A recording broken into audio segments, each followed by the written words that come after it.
अस्सलाम वालेकुम नाज़रीन, आप देख रहे हैं प्रोग्राम दो टोक। मैं हूं किरण नाज।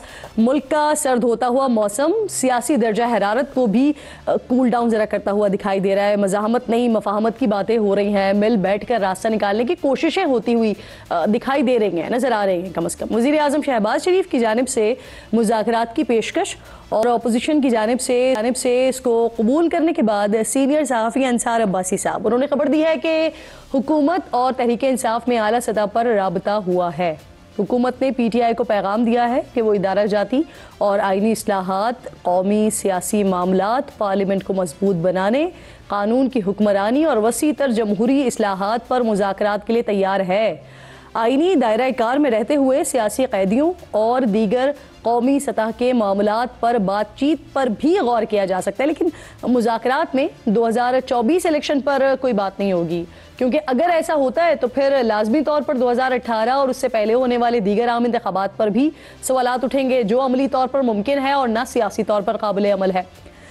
अंसार अब्बासी साहब की खबर के मुताबिक हुकूमती पैगाम मिलने के बाद तहरीक इंसाफ ने यही मौक़िफ़ अपोजिशन इत्तेहाद तहरीक तहफ़्फ़ुज़ आईन पाकिस्तान तक भी पहुँचा दिया। और कल मेरे प्रोग्राम में वज़ीर आज़म के कोऑर्डिनेटर इख्तियार वली खान साहब ने भी ये इशारा दिया था कि मुज़ाकरात के आगाज़ के लिए तारीख़ और जगह का तयन किया जा रहा है। इस सूबे के वज़ीर आला कर क्या रहे हैं ऐसे वक्त में जब मुज़ाकरात की बातें हो रही हैं और उसके लिए तारीख और जगह का तयन हो रहा है, ऐसे मौके पर आप उसका मज़ा करकरा करने के लिए गए। There is a group in PTI जो मुज़ाकरात चाहते हैं and there is another group जो मुज़ाकरात नहीं चाहते। आज वैसे एक और भी बड़ा दिन है, मोहतरमा शहीद बेनज़ीर भुट्टो साहिबा की आज बरसी का दिन है। उनको खिराज अकीदत पेश करते हुए आज उनकी तकरीब जब हो रही थी बरसी की, वहाँ पर खिताब किया बिलावल भुट्टो ज़रदारी साहब ने, और उन्होंने भी मिल बैठने का पैगाम ही दिया है। सुनिए जरा। पाकिस्तान को इस सियासी बहरान से निकालना है तो आज नहीं तो कल सियासी कुव्वतों को सियासी रास्ता निकालना पड़ेगा। उसके लिए जो अपोजिशन जमातें हैं जिम्मेदार सियासत करना चाहिए, और जो हुकूमत के जमातें हैं उनको भी मुल्क के मफाद में सोचना चाहिए। जो पाकिस्तान को इस मुश्किल से निकाल सकता है वो वाहिद शख्स है जो मुफाहमत का बादशाह है, जनाब सदर आसिफ अली जरदारी साहब। हुकूमत, उनके इत्तेहादी और अपोजिशन इत्तेहाद दोनों ही लचक दिखा रहे हैं नाज़रीन, लेकिन इस मुज़ाकरात की जो सबसे बड़ी स्टेक होल्डर है यानी तहरीक इंसाफ, उनका इकरार है या इनकार है, ये भी कंफ्यूजन ही है। असद कैसर और बैरिस्टर गौहर जैसे जो रहनुमा हैं वो मुज़ाकरात के लिए आमादा दिखाई देते हैं, लेकिन अगर आप शेख वकास अकरम और रीमा खान साहिबा की बात सुनते हैं या उनकी तरफ के जो लोग हैं वो पार्टी और इमरान खान को इन मुज़ाकरात से अलग करते हुए दिखाई देते हैं। अब सवाल ये कि क्या इस अप्रोच के साथ मुज़ाकरात नतीजा खेज हो सकेंगे? महमूद खान अचकज़ई और अल्लामा राजा नासिर अब्बास PTI के बिहाफ पर कोई फैसला ले सकेंगे? एक और अहम सवाल ये भी है कि महमूद अचकज़ई मुज़ाकरात करेंगे और सुहेल आफरीदी स्ट्रीट मूवमेंट चलाएंगे। इन्हीं तमाम सूरत हाल पर बात करने के लिए आज मेरे इंतहाई मोअज़्ज़ज़ मेहमानों में मुआविन ख़ुसूसी बराए वज़ीर आज़म हैं हुज़ैफ़ा रहमान साहब मौजूद हैं। बहुत शुक्रगुज़ार हूँ आपके वक्त की। डिप्टी सेक्रेटरी इत्तलात पाकिस्तान तहरीक इंसाफ हैं शौकत यूसुफ़ज़ई साहब प्रोग्राम में ज्वाइन कर रहे हैं, आपको भी खुशामदीद कहती हूँ। और जमीयत उलमा इस्लाम के सीनियर रहनुमा हैं सेनेटर कामरान मुर्तज़ा साहब। तीनों मेरे मुअज़्ज़ज़ मेहमान मेरे साथ मौजूद हैं। आप तीनों को खुशामदीद कहते हुए हुज़ैफ़ा साहब आपसे बात का आगाज़ करते हैं। अब्बासी साहब की खबर जिसका पूरा मैंने हवाला दिया, उन्होंने कहा कि PTI को पैगाम भिजवा दिया है। अब वाज़े भी उन्होंने कर दिया कि किन चीज़ों पर बात हो सकेगी और किन चीज़ों पर बात नहीं होगी, जो कि पाकिस्तान तहरीक इंसाफ का बेसिकली मुतालबा भी रहा है कि 2024 के इलेक्शंस पर बात करें। कोई जवाब मिला उनकी तरफ से? क्योंकि कल ही इख्तियार वली खान साहब ने भी मेरे प्रोग्राम में कहा कि अब वक्त और जगह का तयन किया जा रहा है कि मुज़ाकरात होंगे कहाँ। जी बहुत शुक्रिया किरण। मुझे 2-3 मिनट की पेशेंट ऑडियंस देनी है मैं ताकि इन सारी चीज़ों पर रोशनी डाल सकूं। पहली बात तो ये कि जो अंसार अब्बासी साहब इंतहाई काबिल एहतराम सीनियर जर्नलिस्ट हैं, लेकिन मैं उनकी खबर से सहमत नहीं हूँ। अच्छा। हाँ, एक और दूसरी बात, आपने अपनी इंट्रो में कहा कि वज़ीर आज़म की दावत पर उन्होंने मुज़ाकरात की पेशकश को कबूल किया। ऐसा नहीं है। आप इसको यूँ कहें, अगर आप 15 दिन का आर्काइव निकलवा लें कि तहरीक इंसाफ ने जो बार बार मुज़ाकरात की बात की, ख़ास तौर पर अचकज़ई साहब ने जो एलामिया जारी किया, उसको वजीर आज़म ने एंडोर्स किया। और उसके बाद जो है अगर उन्होंने मुज़ाकरात की वजीर आज़म की जो एक्सेप्टेंस है उसको अप्रिशिएट किया, तो लेकिन वजीर आज़म तो डे 1 से कह रहे हैं ना कि आए बैठे मुज़ाकरात करें।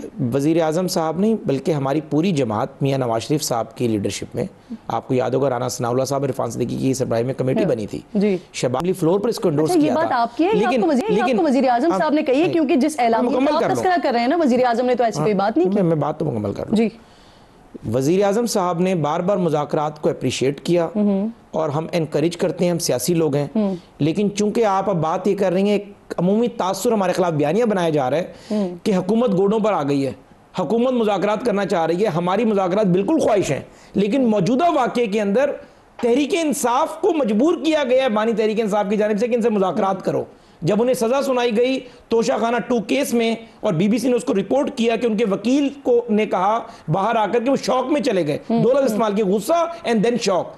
वो जो सदमा जब आके डिस्कस किया गया उनकी बॉडी लैंग्वेज उनकी बहनों के साथ, तब जाकर उन्होंने पैगाम भिजवाया अपनी पूरी पार्टी को कि अब हमें मुज़ाकरात के अलावा कोई और रास्ता नहीं मिलने वाला। चलिए आप खुद ये वाली बात आप ले आए, तो फिर इस पर एक आर्गुमेंट ये भी है, इस पर महमूद खान अचकज़ई साहब तो डे 1 से कह रहे हैं कि मुज़ाकरात करें, हुकूमत को बैठना चाहिए, हुकूमत को बात करनी चाहिए, लेकिन वजीर आज़म साहब उनके मौक़िफ़ पर बार बार ये बात करते रहे हैं कि ये तो सिक्योरिटी थ्रेट है पार्टी, इसको तो बैन होना चाहिए। अगर मैं इसी पे वजीर आज़म साहब मुज़ाकरात की बात प्रोग्राम के तवज्जुह से एक अहम तरीन बात अपने व्यूअर्स को चेंज हुई ना सर? नहीं, अपने व्यूअर्स को नहीं, कोई टोन चेंज नहीं हुई। हमने इनके मुज़ाकरात की ऑफर को एक्सेप्ट किया, लेकिन पिछले 3 दिन में जो कुछ हुआ है मुझे लग रहा है कि मुज़ाकरात नहीं होंगे। Exactly at the cost of repetition मैं आपको फिर बता रहा हूं कि जो शिद्दत पसंदी, जो शरंगेजी तहरीक इंसाफ ने 3 दिन में फैलाई है, जिस तरीके से ट्विटर हैंडल से जो वीडियोस रीपोस्ट की गई, यूके वाली वीडियोस का हवाला दे रहे हैं, यूके वाली वीडियो, फिर उस पे एक उन्होंने वजाहत की, आज उसको भी डिलीट कर दिया। तो बीइंग, अगर ये देखें मेरी पार्टी का भी कोई डिसीजन नहीं है, लेकिन अगर आप मुझसे पूछेंगे बीइंग पॉलिटिशियन आपको लग क्या रहा है, आपकी दूरअंदेशी क्या कह रही है, मेरी दूरअंदेशी यही कह रही है कि बानी तहरीक इंसाफ या उनकी टीम में कुछ लोग ऐसे हैं जो जब उन्हें लगा कि मुज़ाकरात कहीं कामयाब ना हो जाए, और मुझे लगता है कि वो लोग हैं जो कि पहले नामालूम थे, आज वजीर भी बने हुए हैं, ओहदों पर बैठे हुए हैं, वो ये समझते हैं कि अगर बानी बाहर आ गए या मुज़ाकरात हो गए या पार्टी ट्रैक पे चल पड़ी तो कहीं हम फारिग ना हो जाएं। ये तो इस तरह के लोग ही लपेट दी सर के मुज़ाकरात आपको लग ही नहीं रहे होते। मुझे अभी थोड़ी देर पहले मुज़ाकरात नोडेरो में बिलावल साहब कह रहे हैं कि मफाहमत के बादशाह क्योंकि जरदारी साहब हैं, रास्ता वहीं से निकलेगा। तो अगर जो अभी तक हुआ है उसमें कोई किरदार है जरदारी साहब का? देखिए, उन्होंने जरा अपना पार्टी का नैरेटिव बयान करना होता है। जरदारी साहब अभी एक आईनी ओहदे पर विराजमान है, वो सियासत उस तरीके से कर नहीं रहे। हमारी जमात के फैसले मियां शहबाज शरीफ और मियां नवाज शरीफ साहब करते हैं, लेकिन मैं आपको फिर बता रहा हूं कि हमारी जमात मुज़ाकरात पर यकीन भी रखती है, मुज़ाकरात करना भी चाहती है, हर तरह के हालात में करना चाहती है। एक तो हमने जो आपने खबर पढ़ाई, एक तो जो खबर पढ़ाई है आपने पढ़ के, हमने ऐसे कोई मुतालबात नहीं किया कि हम 24 तहकीकात नहीं करना चाहते। हम क्यों नहीं करना चाहते? आप 18 से शुरू करें, बल्कि आप 14 के धरने से आगाज करें कि आपने किनकी सहूलतकारी की है। जो आप हमें मुजरिम बनाते हैं, आपने आरटीएस बिठाए थे, इसकी तहकीकात करें। आपने ब्लैकमेल कर आखिरी वक्त में बानी तहरीक इंसाफ ने ब्लैकमेल कर हमसे पंजाब हुकूमत छिनवाई और कहा कि मुझे पंजाब में मरकज भी नहीं दूंगा। 73, 77, 78 से शुरू कर लेना, वो तो वहां से भी हो सकती है, लेकिन सवाल अभी 13 के हुए हालात है ना सर। देखें केस आप जब एज अ लीगल एक्सपर्ट देख रही हो कि 13 में बानी तहरीक इंसाफ के मुतालबे पे 4 हल्के नहीं सुप्रीम कोर्ट ना सुप्रीम कोर्ट के अपनी मर्जी के बेंच पर नासिर मुल्क की तहकीकात की, और नासिर मुल्क की तहकीकात में हम अल्लाह के फजलो करम से 2013 के इंतखाबात शफाफ करार दिए गए। मुझे सिर्फ एक बात का जवाब दें, फिर मैं बाकी मेहमानों की तरफ जाती हूँ। वजीर आजम साहब ने जो मौजूदा पेशकश की है, एस्टेब्लिशमेंट को ऑन बोर्ड लेकर की है और वहां से ओके की रिपोर्ट है सर? देखिए, हम सियासी लोग हैं, सियासी बातचीत करते रहते हैं। वजीर आजम साहब ने तो एक खलूस नीयत से बात की जो कि वो 2 साल से कर रहे हैं, लेकिन जो आपको पता है जो हरकत इन्होंने कर दी है एस्टेब्लिशमेंट को एतमाद में लेकर वजीर आजम ने पेश की। सर अब ये बात की मैं अब जो बात आपको कर रहा हूं पहले की तो बता, मैं जो आपको बात कर रहा हूं आप उसे अखज़ कर लेना। जो हरकत इन्होंने अब यूके वाली वीडियो वाली की है, इसके बाद मुझे नहीं लगता कि कोई भी सियासी जमात नहीं कोई भी सियासी जमात या कोई भी सियासतदान इनसे मुज़ाकरात कर सकेगा। नहीं, मैं मैं आपके जवाब का जवाब दे रहा हूँ ना, यू आर जर्नलिस्ट, आप मेरी बात में यानी उस वक्त ऑन बोर्ड लेकर किया, लेकिन अब नहीं हो सकते। जाहिर है जो हरकत कर रहे हैं ये हमारी पोजीशन कमजोर कर रहे हैं। जिस तरीके की वीडियो इन्होंने शेयर की है, ऐसी शर्मअंगेजी क्या कोई दुश्मन भी कर सकता है? भारत ने कभी काम नहीं किया। अब मैं शौकत साहब बहुत शुक्रिया, कामरान साहब बहुत शुक्रिया। शौकत साहब मुझे फरमाइए, मैं तो वैसे मुज़ाकरात के हवाले से आना चाह रही थी कि आप लोगों के तक ये कोई पैगामात वगैरह पहुंचे हैं? 8 फरवरी के इलेक्शन पर तहकीकात नहीं हो सकेंगी। हाँ, आप इसके अलावा जो दीगर हुकूमत की तरफ से या जो अंसार अब्बासी साहब ने निकात बताए उस पर डिस्कशन करें, लेकिन हुज़ैफा रहमान साहब अभी कह रहे हैं कि अब जो कुछ पिछले 3 दिनों में हो गया उसमें तो लग ही नहीं रहा कि मुज़ाकरात होंगे आगे। आप लोगों को वैसे मैसेज मिल गया है ये? बिस्मिल्लाह, बहुत शुक्रिया। देखिए हुज़ैफा रहमान पहले तो बड़े संजीदा गुफ्तगू करते थे, बड़े आराम से गुफ्तगू करते, आज इनको भी गुस्सा चढ़ रहा है, तो इनको बता दिया गया होगा कि जब इस तरह की बातें ना क्या करें, प्यार मोहब्बत की। देखिए जब हुकूमत है ना तो उनके पास बड़े टूल्स होते हैं, और स्पेशली मुज़ाकरात के हवाले से माहौल बनाना भी हुकूमत की रिस्पॉन्सिबिलिटी होती है। एक छोटा सा अगर हम कोई जो ट्रक वाले भी एहतजाज करते हैं तो उसके लिए भी गवर्नमेंट जाती है, उनसे मुज़ाकरात करती है, लेकिन आप देखें ना कि मुल्क चल ही नहीं रहा है, मईशत बैठ गई है, कारखाने बंद हो रहे हैं, 144 के करीब टेक्सटाइल मिलें बंद हो गई पंजाब के अंदर, और 36,000 अरब का कर्जा चढ़ा दिया, आगे मुल्क नहीं चल रहा है इनसे। जब वो प्राइम मिनिस्टर ने कहा कि जी मुज़ाकरात करें तो आगे से वज़रा साहिबान जो है वो शुरू हो गए कि जी मुज़ाकरात नहीं हो सकते, मुज़ाकरात ये नहीं कर सकते। शौकत साहब वैसे आपकी बात दुरुस्त है, हुकूमत का ये काम है कि हुकूमत ऐसा माहौल क्रिएट करे, ऑपोजिशन के लिए स्पेस क्रिएट करे, मुज़ाकरात भी होने चाहिए और मुल्क को आगे बढ़ना चाहिए। लेकिन ऑपोजिशन का अगर इस तरह का किरदार के बरतानिया से कोई वीडियो आ रही हो, वो ऑफिशियल अकाउंट से पोस्ट हो जाए, वो फिर डिलीट हो, फिर उसके बाद जो वजाहत आए वो भी डिलीट हो जाए, उस पर क्या कहेंगे आप? क्या ऑपोजिशन का भी ऐसा किरदार होना चाहिए? देखिए पहली बात तो ये किरण, पहली बात तो ये कि जैसे ये वीडियो आई है तो मैं तर्जुमान, पार्टी का तर्जुमान हूँ, मैंने इसकी मजम्मत भी की है और मैंने इसको डिसऑन भी किया है, और बाकायदा पार्टी की तरफ से इस पर नोटिस भी लिया गया है। अब देखें ना, ये तो बहुत सारी चीज़ें इसमें शामिल हो रही हैं आहिस्ता आहिस्ता, कि जब ये मुज़ाकरात होते हैं हमारी तरफ से भी हो सकता है, इनकी तरफ से भी होता है, रुकावटें भी हो सकती हैं, कोई साजिश भी कर सकता है, तो ये तो होता रहता है। लेकिन गवर्नमेंट क्या सीरियस है इस मामले के ऊपर कि वो मुज़ाकरात कर रही है? अगर वो सीरियस है तो आप कंडेम करें ना सर। अगर आपकी पार्टी, आपको खुद पता है कि आप इस वक्त मुश्किल सूरत हाल में हैं, फिर अगर आपके सोशल मीडिया अकाउंट से इस तरह की कोई साजिश हो रही है, जिसे आप कह रहे हैं कोई साजिश भी हो सकती है, तो आप इसे कंडेम करें सर। देखें, मैं आप कह रहे हैं कि इसको कंडेम करें, मैंने कहा कि मैंने इसको कंडेम किया है, आप कहती है कंडेम करें, मैंने कल किया है कंडेम, इसका कंडेम भी किया है और उसको डिसऑन भी किया, मैं तो आपसे कह रहा हूँ। तो दूसरी बात ये कि देखिए, शौकत साहब, ये शौकत यूसुफ नहीं कह रहे हैं, पूरी पार्टी कह रही है, और अगर पूरी पार्टी कह रही है तो फिर ऑफिशियल हैंडल पे करें ना सर इसे कंडेम। देखें, मैं जो कह रहा हूँ ना, मैं बैरिस्टर गौर चेयरमैन है ना, मैं और सलमान अकरम राजा जनरल सेक्रेटरी, मैं उनकी तरफ से कह रहा हूँ, और मैं आपको वसूख से कह रहा हूँ ना, कोई ऐसे वैसे बात तो नहीं कर रहा हूँ मैं। बिल्कुल क्लियर शौकत साहब, आप दूसरी बात ये बहाना बनाते हैं, फरमाइए सर। अब ये अगर बहाना बनाते हैं तो एक और बात है कि ये मुज़ाकरात में रखने डालते हैं, ये और तरीका इस्तेमाल करते हैं, ये इनकी अपनी मर्जी है। अच्छा, मुझे ये फरमाइए सर, खुद ऐसा रखने डालना चाहते हैं तो एक अलग बात है। जो मुज़ाकरात की बात करता है वो इमरान खान की पार्टी से नहीं है, और सलमान अकरम राजा साहब, अलीमा खान साहिबा, ये वो लोग हैं कि जिनका खान साहब से मुलाकात हो जाती है या इनको एक्सेस मिल जाता है या इनके पास पैगाम आ जाता है।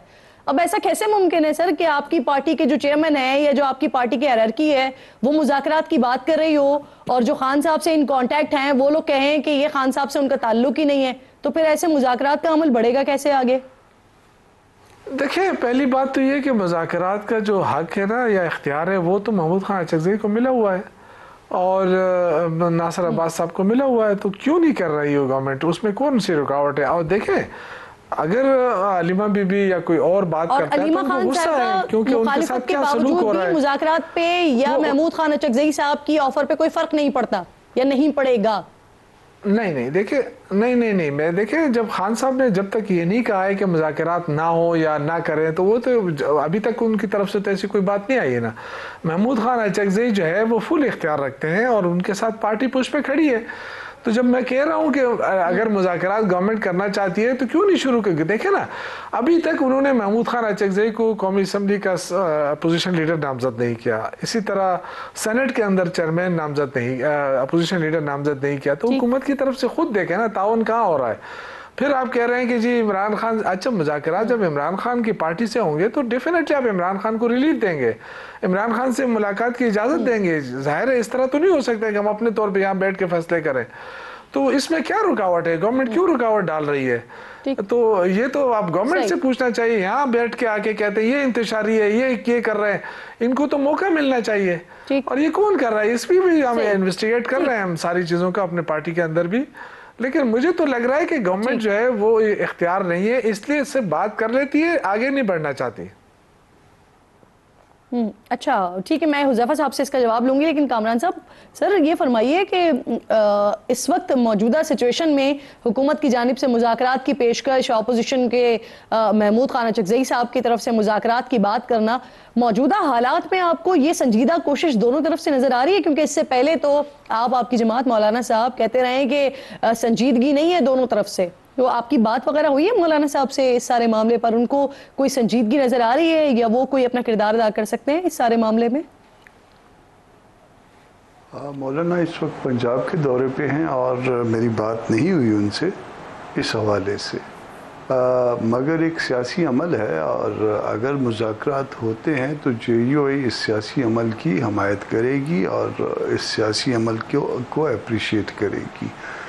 मगर कुछ सवालात हैं जो एक पॉलिटिकल वर्कर के तौर पे जो इश्कालात हैं वो मेरे जहन में, कि अभी तक ये बात नहीं बताई गई या ये बात जो अभी तक क्लैरिटी के साथ नहीं आई कि PTI का कोई दोस्त उस वफद में शामिल होगा जो मुज़ाकरात अगर होते हैं तो महमूद खान साहब या उनके साथ कोई और साथी जो भी हों उस वफद में शामिल होंगे या नहीं होंगे। ये एक जो है ये ऐसी चीज़ है जो अभी तक रिजॉल्व जो है नहीं हो पा रही माइंड में। दूसरी ये है कि जो लोग मुलाकाती हैं खान साहब के साथ, जो जिनका मिलना जुलना है, वो इस बात को अपोज कर रहे हैं और दबे लफ्ज़ों में नहीं बल्कि लाउडली उसको अपोज कर रहे हैं। और जो मुलाकाती नहीं है वो इस बात की के बयानी है कि जी इसमें मुज़ाकरात होंगे। तो अब इस सूरत में जो है ना वो किसकी बात को जो है वो बिलीव किया जाए या किसकी बात को बिलीव न किया जाए।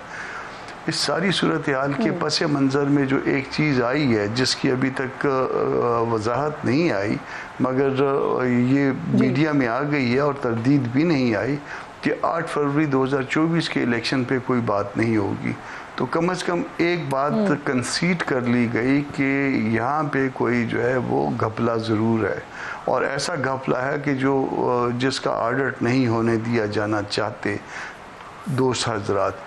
तो ये सारा कुछ जो ना ये पसे मंज़र है मगर स्टिल बातचीत होती है, फरीक़ैन आगे बढ़ते हैं तो हम उसकी हमायत करेंगे। हम चाहते हैं कि कम से कम आइंदा का इलेक्शन वो दुरुस्त हो जाए। हम ये चाहते हैं कि इलेक्शन कमीशन दुरुस्त हो जाए। हम ये चाहते हैं कि आइंदा जो भी हुकूमत बने उसके पास लेजिटिमेसी हो, ये दाग हुकूमतें ना लेके फिरें कि वो जो है नाजायज़ हुकूमतें थी। इसके लिए कोई रास्ता निकाला जाना चाहिए। अब सर ये जो आप जो बात कर रहे हैं ना कि किस तरह से अब क्या बेहतरी आनी चाहिए या ख्वाहिशात का ऐसे नाम दे दीजिए, तो इसको कहीं ना कहीं फिर अकोमोडेट करने के लिए या इसको कहीं ना कहीं उठाने के लिए आपको खुद भी तो कोई किरदार अदा करना पड़ेगा ना कामरान साहब। तो क्या आप भी मुज़ाकरात का किसी न किसी तौर हिस्सा बन सकते हैं सर? ऐसा है कि इस वक्त जो बड़ा डिस्प्यूट है वो PTI के दरमियान है या PTI से जो मुतल्लिक इत्तेहाद है उनके दरमियान है और दूसरी तरफ गवर्नमेंट में शामिल उन हुकूमत की पार्टियों के दरमियान है। तो इनको अगर ये अपना मामला जो है वो रिजॉल्व कर लेते हैं तो हम इसमें खुशी फील करेंगे कि अल्टीमेटली ये पाकिस्तान का भला होगा। हमारा तो इख्तलाफ जो है वो उसको तो पहले ही रद्द कर दिया गया। हमारा इख्तलाफ तो ये है कि 8 फरवरी का इलेक्शन दुरुस्त नहीं है और वो कहते हैं कि जी इस पे बात ना करिए। और आप कामरान साहब इस बात के हक में हैं कि हुकूमत जो है वो अपने 5 साल पूरे करे और फिर शफाफ इंतखाबात करवाए जाएं आगे और बसद एहतराम जो है वो ये वक्त गुजारा जाए। JUI गुजारेगी हुकूमत के साथ? बीबी ये देखिए ये कितना बड़ा ताना है, दुरुस्त तौर पे या गलत तौर पे, और किसी को कहा जाए कि आप नाजायज़ हुकूमत हैं, कितना बड़ा ताना है। तो इस ताने से बचने के लिए मेरा ख्याल है कि वक्त से पहले इलेक्शन करवा के, 2 साल तो अब इन्होंने हुकूमत इस वक्त कर ली है और इनका हाथ पांव दोनों मजबूत हो गए होंगे, तो अगर वो वक्त से पहले इलेक्शन करवा के इस ताने से बचा जा सके और एक ऐसी नुमाइंदा हुकूमत अगर वजूद में आ जाए तो इसमें कोई हर्ज की बात नहीं है। ये उससे भी बुरी बात है कि जो की जा रही है और जिससे बचा जा रहा है कि नाजायज हुकूमत, तो नाजायज को जो है जायज में जो है, लेकिन कामरान साहब कहने से तो सर कोई नहीं करवाता ना वक्त से पहले इंतखाबात, तो उसके लिए या तो कोई तहरीक होती है या फिर मुतालबा रखा जाता है सामने। तो आप इन दोनों ऑप्शंस में से किसी पर गौर कर रहे हैं क्या, या मुतालबा किया है आपने हुकूमत से, या कोई तहरीक चलाने जा रहे हैं अगर वक्त से पहले इंतखाबात चाहते हैं तो? मौलाना का तो रोज़ मुतालबा ये आ रहा है, मौलाना तो रोज़ ये कह रहे हैं कि 2024 के इलेक्शन गलत थे। वो 2024 के इलेक्शन ये नहीं कि किसी एक सूबे में गलत थे या वफाक में गलत थे, हर जगह पे गलत थे। और इसके साथ साथ 2018 के इलेक्शंस को भी वो क्वेश्चन कर रहे हैं, उसमें भी तो RTS बैठा था। मगर अब 2018 वाली बात तो चले, उसकी इवेंचुअलिटी तो नहीं होगी कि कोई उसमें अल्टीमेटली उसका कोई हल तो नहीं निकल सकता। उसको अगर हम कर दें तो वो एकेडमिक बात रह जाएगी। 2024 का तो हम कोई हल। कामरान साहब आपने 2 बड़े वैलिड क्वेश्चन उठाए, इन दोनों का एक का जवाब शौकत यूसुफजई साहब के पास होगा, दूसरे का हुज़ैफा साहब के पास होगा। शौकत साहब पहले तो आप ये बता दें, बड़ा वैलिड क्वेश्चन उठाया है कि अगर मुज़ाकरात की टेबल पर आ ही जाते हैं, महमूद खान अचकज़ई साहब की बात मान लें और वज़ीर आज़म साहब की पेशकश को कबूल कर लें, तो उसके बाद क्या खान साहब ने नॉमिनेट किया है कि मजीद और कौन लोग होंगे उन मुज़ाकरात का हिस्सा, या सिर्फ महमूद खान अचकज़ई साहब और अल्लामा राजा नासिर अब्बास साहब ही मुज़ाकरात में बैठे होंगे, या PTI से लोग भी होंगे? देखिए, उनको जो मुज़ाकरात का इख्तियार दिया है ना, वो इस सिनेरियो में दिया गया है कि हमें तो स्पेस नहीं मिल रहा है।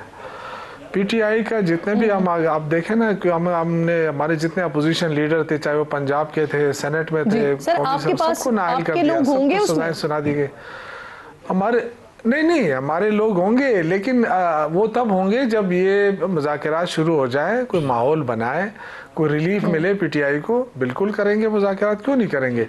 लेकिन अभी इख्तियार जो है महमूद खान साहब के पास है। आप कह रहे हैं आपके लोग होंगे, सर मुझे दूसरे सवाल का जवाब लेने देना। सर कामरान साहब कह रहे हैं, हुज़ैफा साहब, कि ये जो अंसार अब्बासी साहब की खबर है जिसको या तो इंडोर्समेंट नहीं की जा रही है इसकी, या ये नहीं बताया जा रहा है, लेकिन मीडिया पर तो आ गया ना कि 8 फरवरी पर बात नहीं होगी, हुकूमत की जानिब से ये पेशकश की गई है। तो अगर ऐसा है तो सर या आप लोगों ने इस चीज को क्या तस्लीम कर लिया कि जी गड़बड़ तो हुई है 8 फरवरी को? नहीं, देखिए मैंने तो कैटेगोरिकली डिनाई की है। हुकूमत के किसी अहम शख्सियत ने, जिसको वजीर आज़म पाकिस्तान और मियां नवाज शरीफ साहब को मैंडेट हासिल हो, उसने तहरीक इंसाफ के किसी भी जिम्मेदार शख्स से ये बात नहीं की कि आपको हम ये ऑफर्स करा रहे हैं और इस पर हम तहकीकात करेंगे, इस पर नहीं करेंगे, ऐसी कोई बात ही नहीं हुई। सिर्फ वजीर आज़म साहब ने जो बार बार महमूद अचकज़ई साहब या बैरिस्टर गौहर साहब या दीगर लोगों ने टॉक शोज में बन के मेरे साथ शफीउल्लाह जान ने कहा मुज़ाकरात हम करना चाहते हैं, तो वज़ीर आज़म साहब ने अपने साबका मौक़िफ़ को दोहराया, उसके अलावा कुछ नहीं था। लेकिन मैं ये समझ रहा हूँ कि 3 दिन में जो चीज़ें तब्दील हुई हैं, मैं फिर कॉस्ट ऑफ रेपिटेशन, या तो तहरीक इंसाफ को इस बयानिए से डिस्टेंस करना पड़ेगा अपने ऑफिशियल हैंडल के जरिए। कल बैरिस्टर गौहर लगवाए ना PTI कि गलत हुआ ये। सर वैसे मैं तहरीक इंसाफ की ये कंफ्यूजन की बात कर रही थी, लेकिन ये तो आप लोगों में भी मुझे कंफ्यूजन दिखाई दे रही है। कल आपके ही वजीर आजम साहब के कोऑर्डिनेटर कह रहे हैं कि जी वक्त का और जगह का तयन हो रहा है, आपकी बात से ऐसा लग रहा है कि कोई संजीदा कोशिश ही नहीं हो रही है। वो देखें, ये है अब आपने एवेल्युएट कर रहे हैं कि कौन क्या बात कर रहे हैं, और माजी के बयानात भी हमारी जमात में भी लोग ज़रा मिस इन्फॉर्मेशन फैला सकते हैं या बस मालूमात ना होने की वजह से। नहीं, देखिए मैंने आपको एज ऑफ टुडे आपके सामने हकाइक रख दी है। आप मेरा भी ट्रैक रिकॉर्ड देख लें कि जो खबरें आपके सामने डिस्कस करता हूं, चूंकि मैं कोशिश करता हूं कि जो चीज चल रही है वो जिक्र करूं, अगर नहीं है कोई मालूमात उस पर जिक्र ना करूं। अगर किसी ने बात की है तो ये वजाहत वो बेहतर दे सकते हैं कि जगह का तयन कहां हो रहा है और कैसे हो रहा है। हमने सिर्फ और सिर्फ मुज़ाकरात की बात को दोहराया ताकि पब्लिक को ये पता हो कि हम सियासी लोग हैं और मुज़ाकरात को अप्रिशिएट करते हैं। लेकिन जो कुछ इन्होंने 3 दिन पहले किया है उसके बाद मुझे नहीं लगता कि हम चाहते हुए भी मुज़ाकरात कर सकेंगे या मुज़ाकरात हो सकेंगे। मुझे मुसलसल ब्रेक की कॉल दी जा रही है, मैं वापस आती हूँ। सुहेल आफरीदी साहब भी लाहौर गए हुए थे, इस पर भी बात करते हैं। और वो जो यूके की वीडियोस की बात हो रही है, खातून जो है उनके हवाले से कुछ पता चल सका है या नहीं, इस पर भी बात करते हैं। तीनों मौजूद मेहमान साथ ही मौजूद हैं। ब्रेक लीजिए, वापस आइए।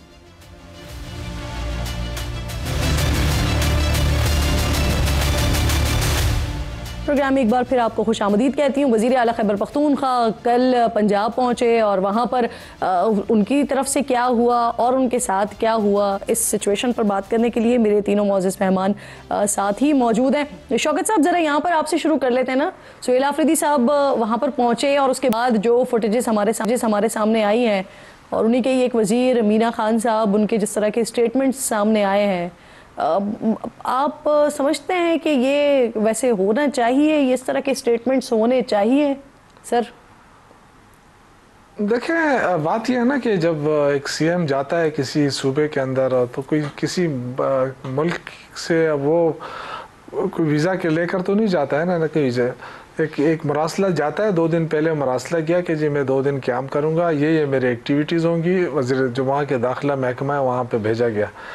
अब हम तो ये सोच रहे थे कि शायद ऐसा ना हो कि मरियम बीबी जो है उनको दावत दे दे के आ जाएं जी, चाय पी लें हमारे साथ, या तो बड़ा मुश्किल होगा। ये ना हो कि फिर वो इनकार करे, वो भी मुश्किल है, अगर जाए तब भी मुश्किल है। लेकिन उन्होंने तो आगे से जो चक्री के पास उनको रोका, फिर जितने भी इंटरचेंज थे हमारे मोटरवे के, उन सब पे जो लोग उनके इस्तेमाल के लिए निकलने लगे उनको रोका गया। और आज भी आपने देखा कि सर ये बिल्कुल ये वैलिड क्वेश्चंस हैं आपके, मैं ये पूछूंगी हुज़ैफा साहब से, लेकिन उससे पहले मुझे ये बता दीजिए ना, जो गुफ्तगू मीना खान साहब ने की है सर, ये इस तरह के स्टेटमेंट्स होने चाहिए सर? वैसे देखें, गुफ्तगू जो होती है ना, ये उसके बाद हुई है ना कि जहाँ पे आपको रोका जाए। आप देखें सूबाई असम्बली में अगर यहाँ पे पंजाब के लोग आते हैं तो हम उनकी कितनी इज्जत देते हैं, या सिंध से आते हैं सर, तनकीद का भी कोई स्टैंडर्ड पहली दफ़ा हुआ है। पंजाब के लोग बहुत अच्छे हैं, पंजाब के लोग बड़े कदरदान हैं। लेकिन मुझे हैरत हुई है कि जो कल वाक़या हुआ असम्बली के अंदर, यानी मीना खान वहाँ पे एक वज़ीर है हमारा और सीनियर वज़ीरों में आता है इस वक्त, और उनको जो धक्के मिले कि जी आप अंदर ना जाएं, तो ये जो तरीक़ाकार बताया गया जानबूझकर किया गया और एक तमाशा बनाया गया कि ये लोग जो इंतशारी है। अब देखें ना, ये कितनी गलत बात है कि यहाँ पे अगर हमारे वहाँ से कोई मेहमान आ जाए तो ये हमारा हक बनता है कि हम उनको प्रोटोकॉल दें। सर मैं आपसे यही कह रही हूँ शौकत साहब कि मैं जरूर हुज़ैफा साहब से ये बात पूछूंगी और हमने कोशिश की थी कि आज हम पंजाब गवर्नमेंट से ही कोई मेहमान बुलाएं ताकि वो इस बात का जवाब दे सके, लेकिन आप मुझे अपना मौक़िफ़ देना इस बात पर जो उनकी तरफ से स्टेटमेंट्स दिए गए। सर कोई ग्रेस तो होती है ना सियासत में सर? नहीं, ग्रेस तो ये नहीं होती है ना कि उस्मा साहिबा बैठ के कहे कि जी आ जाए हम आपको लाहौर का यूरोप दिखाते हैं। ये कौन सा यूरोप है लाहौर? ये तो अल्लाह माफ़ करे बारिश होती है तो हमें पता नहीं है कि मजंग चौक और ये जो लक्ष्मी चौक में क्या होता है या इधर क्या होता है। आप हमें सिर्फ नहर के किनारा तो नहीं बताए ना जहाँ पे वो है कैंट एरिया है, इससे हटकर भी जो पुराना लाहौर है वो तो आज भी उसी हाल में है। तो देखें ये बात अलग है, लेकिन जिस अंदाज से उन्होंने वेलकम किया ना, चलें जो आप सवाल, आप मेरे सवाल का जवाब तो नहीं दे रहे, लेकिन मैं आपके सवाल का जवाब जरूर हुज़ैफा साहब से जो गैरतमंद लोग रहते हैं वो 4.5 करोड़ आवाम उनका नुमाइंदा था, स्टेटमेंट्स आए वो काबिल मजम्मत हैं सर। लेकिन उसके साथ साथ आप मुझे ये बताइए कि पंजाब हुकूमत की तरफ से एक सूबे के वज़ीर आला के लिए जब वो पंजाब आ रहे हैं, जब सूबे के विजिट के लिए आ रहे हैं या पार्लियामेंट में वो आ रहे हैं, अपनी पार्लिमानी कमेटी से बात करने के लिए आ रहे हैं, विजिट के लिए आ रहे हैं, उस दौरान में ड्रग माफिया जैसी चीज़ें सोशल मीडिया अकाउंट पर, ऑफिशियल पेज पर लिखना, आप समझते हैं ये दुरुस्त अमल है? सियासत में ये होना चाहिए सर? देखिए, मैं अब आपने चूँकि मेरी ज़ाती राय पूछ ली है, मैं ख़ुद एक डेमोक्रेट हूँ, मैं समझता हूँ कि राय का इख्तलाफ होता है, लेकिन अगर वो सूबे में आ रहे थे तो उस दिन ये चीज़ें ना होती, अवॉइड कर लिया जाता तो ज़्यादा बेहतर होता, तो ये तलखी शायद पैदा ना होती। नंबर 1। नंबर 2, इन्होंने कहा कि हमें बार बार रोका गया, जी कहीं कोई ऐसी बात नहीं थी। उन्होंने जो अपना प्लान जारी किया उस प्लान के मुताबिक उन्हें फुल प्रूफ सिक्योरिटी दी गई। उस प्लान में कहीं नहीं था कि मैंने सर्विस एरियाज पे रुकना है या चक्री वगैरह रुककर। बाकी जगहों की बात मैं आपको मान लेती हूं, लेकिन मैं उस फुटेज का क्या करूं सर? वो जो लिबर्टी चौक की आई है सामने, वहां तो वाजे नजर आ रहा है रुकावटें रख के आपने रास्ते रोके हैं। नहीं, बात मैं बता दूं जी, एक तो कोई एक भी बंदा इनके लिए निकला नहीं। बेसिकली हर चीज को पॉलिटिकल आपने बंद किया हुआ था, कैसे निकलता? नहीं, ऐसी बात नहीं, जिन्होंने निकलना होता है ना, ये रुकावटें तोड़कर भी निकल आते हैं। बेनजीर के वेलकम के लिए लाखों लोग निकल आए। आप लोग केसेस डाल देते कि रुकावटें तोड़ के आ गए। देखिए, रुकावटें तो जो 9 मई कर सकते हैं, रुकावटों के लिए कार्य सरकार को तो कुछ समझती कुछ नहीं ना। बेसिकली स्ट्रीट पावर पंजाब में है नहीं। लेकिन दूसरी बात ये कि आज ये असीरान के घरों पर गए हैं, हमने कोई रोका है? जो सूबे की सबसे अहम जगह है जहां पर मीडिया मौजूद है, पंजाब असम्बली, वहां हमने इनकी एंट्री भी कराई, अंदर भी जाने दिया। मीना अफरीदी की जो धक्कों वाली बात है वो अंदर मौजूद है असम्बली के, अगर वहां पर भी आपकी ज़ाती तलखी आपकी हो जाती है असम्बली स्टाफ के साथ, क्या ये हो सकता है कि हम खुद ये काम करेंगे कि एक बंदा वजीर आला एक सूबे का, उसको असम्बली में आने की परमिशन दे रहे हैं और रात के 8 बजे जब असम्बली बंद हो चुकी होती है, सहाफ़ी रिपोर्टों से आप पूछ लें, उसके बावजूद अंदर आने दे रहे हैं, कुछ करेंगे? जानबूझकर इवेंट्स क्रिएट करना और इस तरह करना। देखिए जो चीज गलत है, मैंने खुद को धक्के पड़वाए, नहीं इवेंट क्रिएट हो, ये जानबूझकर ऐसा माहौल बना देते हैं भाई आपके लिए। ऑब्वियसली किसी वजीर का क्या काम है, मैं एक मिनिस्टर हूं, आपका प्राइवेट गार्ड बाहर खड़ा हुआ है, मैं एक वजीर हूं, आपका प्राइवेट गार्ड बाहर खड़ा हुआ है, ये मुझे अगर रोकेगा मैं इज्जत से रुक जाऊंगा क्योंकि अपनी इज्जत ज्यादा प्यारी है। आपका क्या काम है, आप असेंबली के लोगों से बदतमीजियां कर रहे हैं? आप एक सिविलियन आदमी है, एक सियासतदान है, आप एक पुलिस मुलाजिम से क्यों दस्तगिरबा हो रहे हैं? अगर आपको अपनी इज्जत का खुद एहसास नहीं है तो एक कांस्टेबल आपकी इज्जत का एहसास कैसे करेगा? अच्छा आप कह रही हैं लिबर्टी के अंदर, भाई आपने अपने प्लान में कहीं नहीं लिखा, लेकिन जब आप तमाशा लगाने की कोशिश करेंगे और हमें ये खदशा होगा। एक सिक्योरिटी गार्ड या जो मुहाफिज हैं वो एक सूबे के वजीर आला को और वजीर को रोक सकते हैं? नहीं, मुझे देखें, मैं मौके पे मौजूद नहीं था, मैं ये अर्ज कर रहा हूं कि अगर आप बड़े एक्टिव रहते हैं, वजीर को कभी नहीं, बिल्कुल एक्टिव रहता हूं, वजीर आला को कभी नहीं रोका, वजीर का मुझे पता नहीं कि वक़ुआ हुआ क्या है। अदरवाइज मैं ये समझता हूं कि अगर इस वजीर की जगह मैं होता और हम केपी के जा रहे होते तो मैं अवॉइड करता। अपनी इज्जत अपने हाथ में होती है और बाद में अपने कलम का इस्तेमाल कर असेंबली स्पीकर को लिखता कि आपकी असेंबली के अंदर मेरे साथ ये हुआ है और as a matter of record में कर रहा हूं। उसका ये जवाब नहीं है कि आप किसी खातून के बारे में ऐसी जबान इस्तेमाल करें। क्या मीना अफरीदी या शौकत यूसुफजई साहब ये जबान, इसकी रिकॉर्डिंग अपनी फैमिली को दिखा सकते हैं? मकसद है कि सियासत में कोई बॉटम होता है, ये बॉटम नहीं है जो आप कर रहे हैं, ये अखलाकियात से गिरी हुई हरकतें हैं। कामरान साहब प्लीज अपना आपका मौक़िफ़ शामिल करते हैं इसके ऊपर। ये सिचुएशन आपने देखी होगी, एक तरफ से पंजाब हुकूमत की तरफ से वेलकम किस तरह से किया जा रहा है और फिर पंजाब में पहुंचकर केपीके के जो वज़रा हैं या वजीर हैं वो स्पेसिफिकली किस तरह की गुफ्तगू कर रहे हैं। ये किस लेवल पर आप देख रहे हैं इस वक्त की मौजूदा सूबों की सियासत? सर मेरा ख्याल है कि दोनों तरफ से मुनासिब नहीं हुआ। चाहिए तो ये था कि जब प्रोग्राम पता चल गया था, इन्फॉर्म हो गया था, तो मरियम बीबी चाय के लिए कहती या खाने के लिए कहती उनको कि आइए आप हमारे यहाँ, तो मेरा ख्याल है उनको ज़्यादा मुश्किल में डाल देती। और फिर जो इस तरफ से जो ज़ुबान इस्तेमाल हुई है वो भी बिल्कुल मुनासिब नहीं है, बल्कि दोनों तरफ से जो ज़ुबान इस्तेमाल हुई है वो बिल्कुल मुनासिब नहीं है। थोड़ी सी बर्दाश्त कर लेते। हमारे यहाँ एक और मसला है, हमारे यहाँ अगर फ़र्ज़ करिए कि मैं आपके बारे में कोई बात करता हूँ तो, और जब इस तरह से सूबों का मसला होता है हम उसको सूबाइयत या जो है वो ज़ुबानों तक या उसमें इससे रिलेटेड मामला तक हम ले जाते हैं, जो कि बिल्कुल गलत है।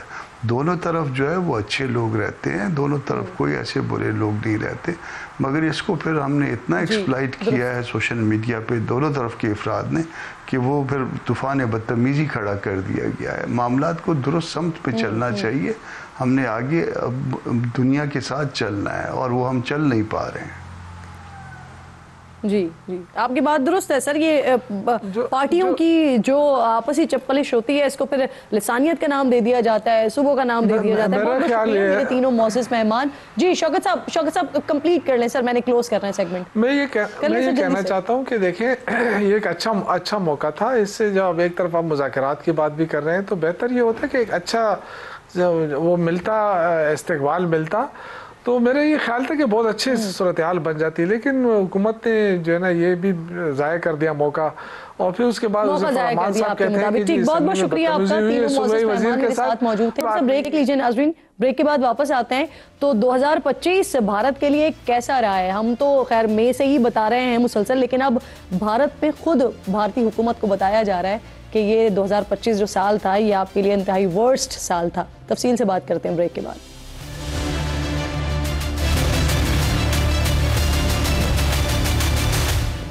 प्रोग्राम में एक बार फिर आपको खुशामदीद कहूंगी। साल 2025 4 दिनों का मेहमान है, लेकिन ये साल जाते जाते दुनिया को बहुत कुछ दे गया है और बहुत कुछ ले भी गया है।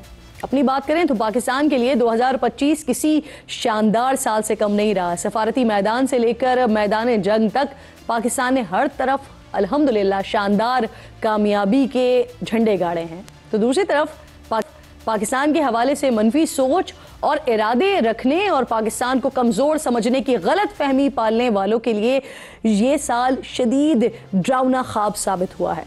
भारत के लिए तो 2025 शर्मनाक नाकामियों और बदतरीन सिफारती हजीमत का साल रहा है।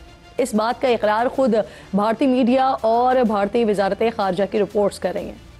मारूफ भारतीय अखबार है द हिंदू, इसकी एडिटर हैं सीनियर सहाफ़ी सुहासनी हैदर ने अपने कॉलम में बीजेपी हुकूमत की पॉलिसीज़ पर तनकीद करते हुए 2025 को भारतीय खारजा पॉलिसी के वादों के बिखरने का साल करार दे दिया है। कॉलम के मुताबिक बीजेपी हुकूमत की अलामती सफारतकारी, ज़ाती ताल्लुकात और बयानिया साजी हकीकी माशी, अस्करी और सिफारती ताकत का नेमुल बदल साबित नहीं हो सकी हैं।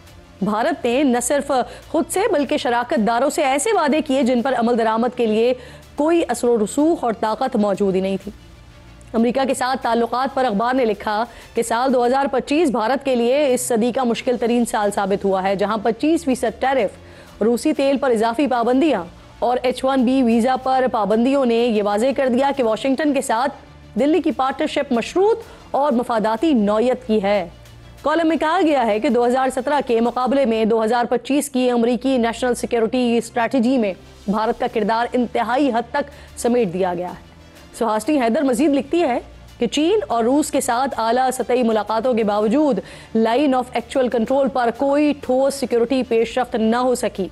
सरमायाकारी की रुकावटें बरकरार रहीं। अमरीकी दबाव के नतीजे में भारत को रूसी तेल के मामले पर अपने मौक़िफ़ से पीछे हटना पड़ा और भारत महज अलामती मौजूदगी तक महदूद रहा। अखबार ने पहलगाम फॉल्स फ्लैग ऑपरेशन को संगीन सिक्योरिटी नाकामी करार देते हुए पहलगाम हमले के बाद भारतीय अस्करी कार्रवाइयों को सिफारती सतह पर आलमी हिमायत न मिलने का एतराफ़ भी किया है। साथ ही ये भी तस्लीम किया है कि भारतीय कार्रवाई के बाद तैयारों के नुकसानात पर खामोशी ने भारत की साख को शदीद नुकसान पहुँचाया है, जबकि सऊदी अरब और पाकिस्तान के दिफाई बाहिमी मुआहदे का ऐलान भारत के लिए एक और इजाफी धचका था। अखबार ने भारत और बांग्लादेश के ताल्लुकात पर तबसरा करते हुए लिखा कि दोनों ममालिक अब तक की सबसे कशीदा सतह पर पहुंच चुके हैं और भारत का दूसरों को मोरद इल्ज़ाम ठहराना इस्लाह और हकीकत पसंदाना पॉलिसी साजी की राह में सबसे बड़ी रुकावट है। द हिंदू अखबार ने मोदी सरकार को खबरदार किया है कि भारत विश्व गुरु के बयानिए से निकलकर विश्व विक्टिम की तरफ बढ़ रहा है। माहिरीन के मुताबिक द हिंदू अखबार ने भारत की कमज़ोर और दिखावे की सिफारतकारी को अया करके रख दिया है। दूसरी तरफ पाकिस्तान के मौक़िफ़ की तायद दुनिया कर रही है।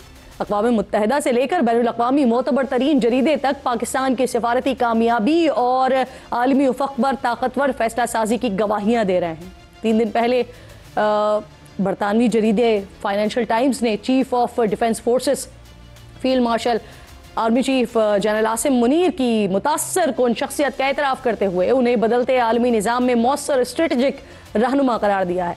फाइनेंशियल टाइम्स ने लिखा कि पाकिस्तान की क़यादत वाशिंगटन, बीजिंग, रियाज और तेहरान के दरमियान बैक वक्त रवाबित में मुतहर्रिक रही है। फील्ड मार्शल आसिम मुनीर ने तेज़ी से बदलती आलमी सियासत में पाकिस्तान के लिए नए सिफारती मौक़े पैदा किए हैं। इसके अलावा 2 रोज़ पहले अमरीकी मैगजीन द डिप्लोमैट ने पाकिस्तान को आलमी तवज्जो का मरकज़ करार देते हुए कहा कि 2025 में पाकिस्तान कई बरसों बाद दोबारा आलमी तवज्जो का मरकज़ बन गया है।